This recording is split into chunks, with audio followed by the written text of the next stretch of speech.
지난 시간에 이어서 가지금 경감 방안이란 주제로 실제 컨설팅 케이스를 진행하도록 하겠습니다. 지난번에 말씀드린 내용에 대해서 구체적인 부분을 좀 몇 가지만 좀 말씀드릴게요. 네. 자, 일단 주식 양수도 문제는 기존에 이제 법인 내에 있는 제3자의 주식이잖아요. 자, 그 주식을 누가 양수할 것인가에 대한 이제 양수자 선정의 문제.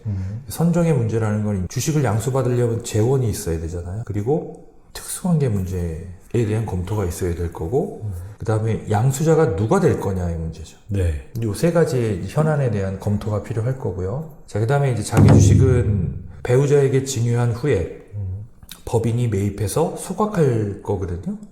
그렇다면 이제 지금 현재 이 배우자 증여 공제 한도가 6억인데 현재 주가 수준에서 이 배우자 공제 한도를 충족할 수 있느냐. 이 기업 같은 경우는 지금 3억밖에 안 돼요. 배우자 지분이. 그럼 이제 여기에 6억 될 때까지 기다리는 게 유리할 거냐. 아니면 3억이라도 지금 증여받아서 1, 2년 정도 홀딩하고 있다가 자사주 매입에 응할 게 유리할 건지 그런 이제 판단을 좀 내려야 되는 겁니다. 예, 그래서 밑에 보시면 향후 손익 전망에 따른 주가 전망을 통해서 최적 증여 시점을 선택하는 것도 하나의 이슈가 되겠죠. 액면가 균등 이익 소각을 실시한다. 이건 이제 자본금 중에서 회계상의 자본금은 유지하되 실질적으로 소각 대가가 지급이 돼야 되는 거니까 이 계획상으로는 지금 이제 4.5억을 소각 대가로 지급하는 걸로 구도를 짰는데 문제는 실제 이 자금이 있어야 되는 거예요. 운전 자금은. 돈이 있어야죠. 예, 요게 이론적으로는 가능해도 실제 자금 흐름상에 해당 자금이 보유하고 있는지가 하나의 이제 관건이 되겠죠. 그다음에 이제 급여 인상하고 벤처 출자하는 부분도 실질적으로 이 회사의 자금 흐름상 급여를 현재 1억에서 2억으로 인상할 수 있는지.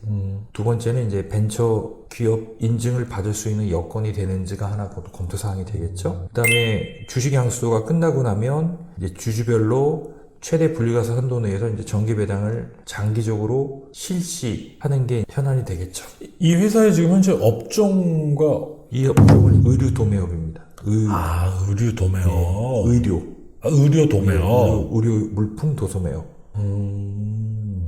자본금이 5억 필요한 거군요. 예, 그래서 이런 업종 같은 경우가 가지급금이 보통 많아요. 많죠. 리베이트가 많아요. 왜냐하면 이제 뭐 리베이트나 이런 현안들이 많이 있기 때문에 그래서 실행에 대한 부분도 되게 조심스러울 수밖에 없어요.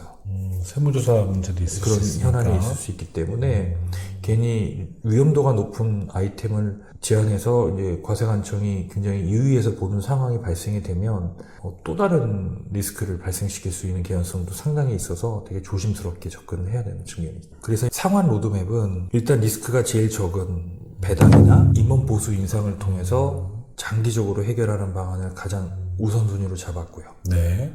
그 다음에 주식의 일부를 소각해서 자금을 마련하는 방안과 그 다음에 이제 배우자 주식을 증여해서 그 수중받은 주식을 일정 기간 후에 소각해서 자금을 회수하는 방법, 이렇게 로드맵을 짜봤습니다. 10년 로드맵이네요. 그렇죠. 그래서 제가 아까 말씀드린 건 뭐냐면 가지급금을 지금 당장 해결해야 되는 시급성이 있는 거냐. 그렇다면은 이 3단계, 2단계를 먼저 할 수도 있겠죠.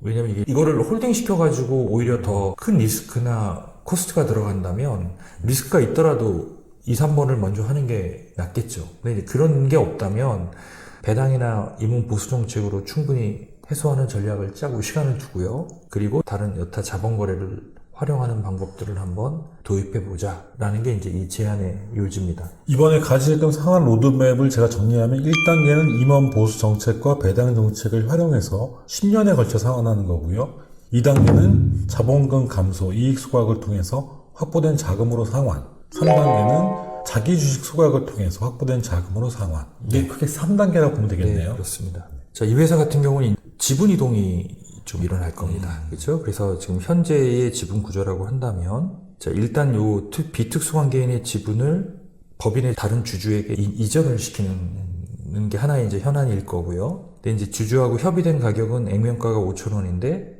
7,500원에 양도하기로 결정을 했습니다. 지금 홍당무 씨가 비특수관계인이죠? 그렇죠. 네네. 네. 자, 그 다음에 배우자 지분을 대표자 본인에게 증여를 하게 되면은 배우자 지분은 없어지게 되고 본인 지분은 그만큼 늘어나게 되겠죠.